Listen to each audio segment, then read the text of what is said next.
신입사원 같은 경우를 기획팀으로 바로 채용하기보다는 그러니까 업무적인 이해도와 그 업종에 대한 이해도가 높은 직원들을 기획팀으로 전향을 시키는 경우도 있긴 하거든요. 네. 한 100점 만점에 90, 한 8점 정도 되는 것 같아요. 간단한 본인 소개 부탁드립니다. 네, 안녕하세요. 저는 이름은 이진혁이라고 하고요. 저는 고려대학교에서 사범대학 체육교육과를 전공을 했습니다. 그리고 한 7년, 6년에서 7년 정도 럭비라는 종목의 선수를 했었습니다. 혹시 그러면 운동을 그만두게 된 계기는 어떤 건가요? 운동을 그만두게 된 계기는 저 같은 경우에는 제가 완전 뛰어난 선수라고는 생각은 안 했었어요. 그러니까 정말 또래 친구들이나 선후배들 중에 정말 출중한 선수들이 너무 많았었는데 저는 그거에 비하면은 내가 과연 좀 탑급의 선수일까? 라는 생각을 객관적으로 또는 주관적으로도 해봤지만 둘 다 봤었을 때 저는 제가 뛰어난 선수라고 생각은 하지 않았기 때문에 저는 운동을 대학교 때까지만 하는 게 맞다라고 판단을 했었어요. 그럼 자의로 그만두신 건가요? 네, 맞아요. 그러면 운동 그만두신 것을 후회하시나요? 후회는 했던 적은 없는 것 같아요. 솔직히 그러니까 모든 운동선수 출신들이 생각할 수 있는 게 운동을 하다 보면 아무래도 부상이 되게 많잖아요. 네, 맞아요. 아마 10명 중에 한 7명 정도는 군면제였던 것 같아요. 그쵸. 네. 그런 부분 때문에 운동선수를 하면서 아픈 통증들 이런 것들 느끼면서 아 운동을 괜히 했나? 생각은 하지만 살아가는데 내가 운동선수를 했었다라는 거는 절대 후회한 적은 없는 것 같아요. 알겠습니다. 이제는 말할 수 있다. 네. 운동할 때 혹시 선후배 간의 부조리나 재밌는 썰이 있었을까요?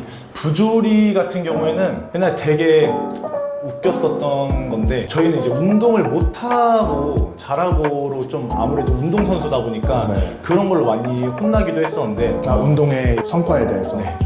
그러면은 실수를 한 번 할 때마다 개인의 카운트를 다 한 다음에 네. 운동을 끝나면은 공으로 머리를 맞는다든지 네, 되게 좀 괴롭힘보다는 좀 장난 섞인?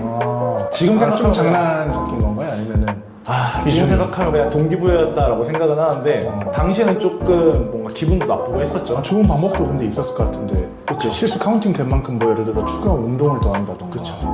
그런 건 없었던 거예요? 더 심한 것도 많았었는데 그런 걸 좀 저는 그런 거요? 네, 전 너무 원해요.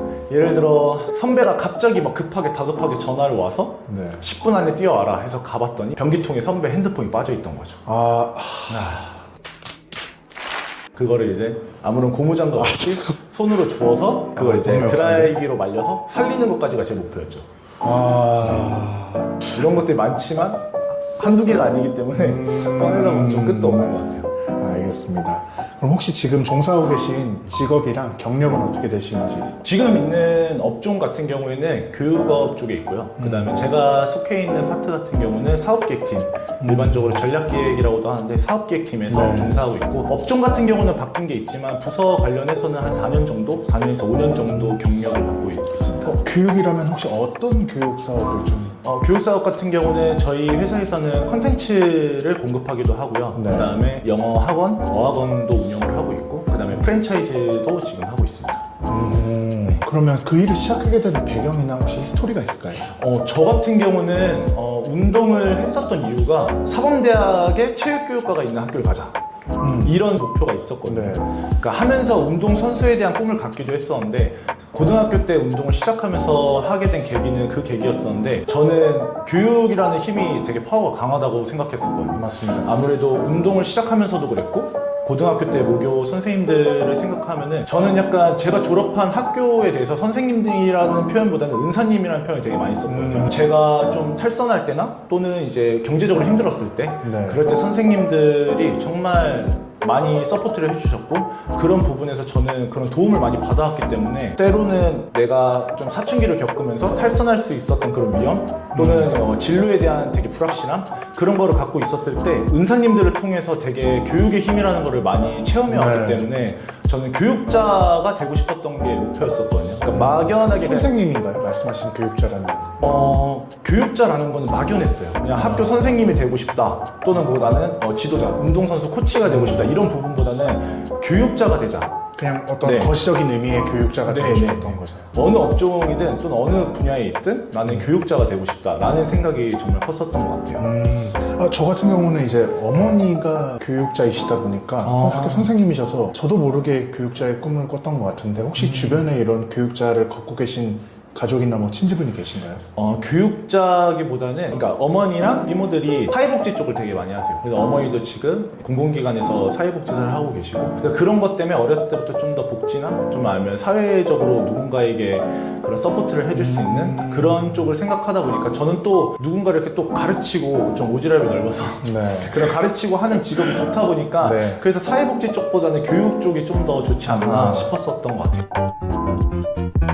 어떻게 해야 그 일을 할 수 있는지 좀 이렇게 안내를 해주실 수 있을까요? 일단은 교육 업종으로 봤었을 때는 되게 많은 분야가 있기 때문에 조금 설명하기 힘들 수 있는데 그래도 좀 더 축소시켜서 제가 있는 사업기획 팀 같은 경우에는 기획 쪽은 사업기획, 뭐 서비스기획, 콘텐츠기획, 광고기획, 전략기획 되게 다양하거든요. 네. 근데 모든 일의 시작이 기획이다 보니까 아무래도 그 업종에 대한 이해도도 좀 높아야 되고 그 다음에 기획 자체의 보고서나 뭐 보고 업무에 대한 보고서나 아니면 또는 이제 뭐 KPI라든지 뭔가 사업 기획에 대한 뭔가 연간 사업 계획 보고서나 이런 것들을 많이 다루고 만들기 때문에 기초적인 MS 프로그램이나 이런 거는 많이 다룰 줄 알거나 그래도 그 업종에 대한 이해도라든지 그런 거는 조금 높아야 되는 것 같아요. 그러면 이제 혹시 입사를 준비하실 때 기획팀에 입사하고 싶으신 분들이 꼭 알아야 되는 것들이 있을까요? 기획팀으로서? 네, 그러니까 면접 준비나 혹은 뭐 네. 물론 뭐 회사마다 면접 질문이나 이런 게 방향이나 인재상이 다르겠지만 기획팀이라면 보통 공통적으로 나오거나 준비해야 할 만한 그런 것들이 있을까요? 준비에 대한 거라면은 기획 쪽은 경력직을 많이 뽑았던 것 같아요. 네, 아무래도 기획 직무 같은 경우에는 경력직을 좀 많이 뽑다 보니까 그 업종이라든지 아니면 기획 관련해서 경험이 좀 관련 많아야 업무가 되는데 만약에 운동선수에 초점해서 운동선수가 만약에 내가 기획 쪽이라는 업무를 하고 싶다 한다 그러면은 말씀드렸던 것처럼 기초적인 그래도 서류나 이런 거는 좀 잘 다룰 줄 알아야 되고 그 다음에 조금 더 개인적인 역량으로 따진다 하면은 숫자에 대한 숫자로 보여줘야 된다 이런 게 좀 있거든요. 그래서 모든 자료들이나 이런 걸 다룰 때 재무나 회계나 또는 이런 세무적인 부분 그런 부분들을 더 기초적인 지식이라도 있으면 훨씬 더 활용할 수 있고 직무에 많이 쓰이기 때문에 그런 쪽에 대한 좀 준비를 미리 하면 좋은 것 같아요. 그럼 혹시 그 일을 하기 위해서 난 여기까지 해봤다 이렇게 노력해봤다 이런 것들이 있을까요? 솔직히 말씀드리면 제가 처음에 있었던 쪽에 스포츠나 이런 쪽의 계열에 있었는데 그때는 처음에 시작했던 거는 기획팀이 아니었었거든요. 기획팀 같은 경우는 신입사원 같은 경우를 기획팀으로 바로 채용하기보다는 회사에서 조금 이 친구가 되게 그래도 우리 업종에 대해서 잘 아네?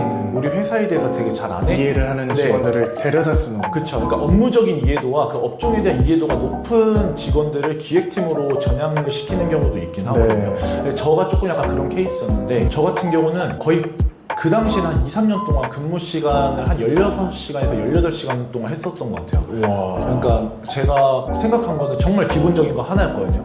운동선수들이 많이 하는 게 본 운동을 하고 나면은 팀 플레이, 팀 훈련이 끝나고 나면은 이제 개인 운동을 하잖아요. 저는 그거에 초점을 많이 맞췄어요. 그러니까 남들 근무하는 시간 9 to 6를 한다 하면은 그 외적인 시간을 많이 활용을 해야 된다 생각을 섹스 했고 이후로 이제 추가로 시간을 그쵸. 활용하셨다는 거죠. 네. 그래서 다른 직원분들도 분명히 자기 개발을 할 텐데 그러면은 그 직원분들한테 물어봤어요. 끝나고 뭐 혹시 자기 하시는지? 개발 하는 거 있냐? 그러면은 저는 이런 것들을 한 2시간 정도 하는 것 같아요. 그러면 난 4시간 하자.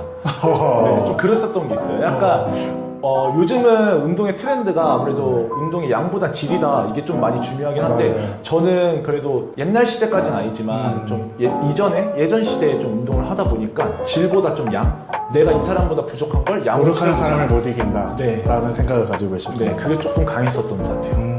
지금 하고 계신 일의 만족도는 어떠세요? 이거를 점수로 표현할까요? 네. 한 100점 만점에 한 90, 한 8점 정도는 되는 것 같아요. 굉장히 만족. 굉장히 만족도가 사실. 네. 그럼 마이너스 2점의 요소는 뭔가요? 아무래도 지금 있는 업종에 대해서는 제가 조금은 아직은 이해도가 부족해서 더 주도적으로 하는 부분이 힘든 거? 네. 자기 98, 만족에 네. 대한 부분이군요. 98점은 일단 월요일이 됐을 때 일요일이죠. 전날에 출근에 대한 스트레스가 한 번도 느낀 적이 없어요. 그게 가장 컸던 것 같아요. 그러니까 일을 하고 싶고 출근이 재밌어지고 기다려지지 출근에 대한 스트레스는 받았던 적이 없었던 것 같아요. 직장인들이 대부분이 왜 월요병 혹은 뭐 정말 출근하기 너무 싫어하고 그런 게 대부분이라고 제가 치부할 수는 없지만 그런 분들이 많다 보니까 그쵸. 혹시 좋은 회사를 다니셔서 그런 건지 아니면 본인이 이 업무를 사랑하다 보니까 이 일이 즐거운 건지 요거에 대해서 어떻게 생각하세요? 어떠세요? 완전 극과 극이긴 한데 제가 좋은 회사를 다니고 있다라는 거는 저희 회사 대표님의 마인드? 그러니까 당연히 9to6 정규 근무 시간에 근무하고 칼퇴근하는 건 어떻게 보면 직원 입장에서 노동자 입장에서 기본적인 권리지만 안 지켜지는 회사가 되게 많거든요. 근데 저희 회사 같은 경우는 그런 부분은 좀 좋았던 게 어쨌든 업무에 대한 파이팅이 되게 넘치시는 것 같은데 네.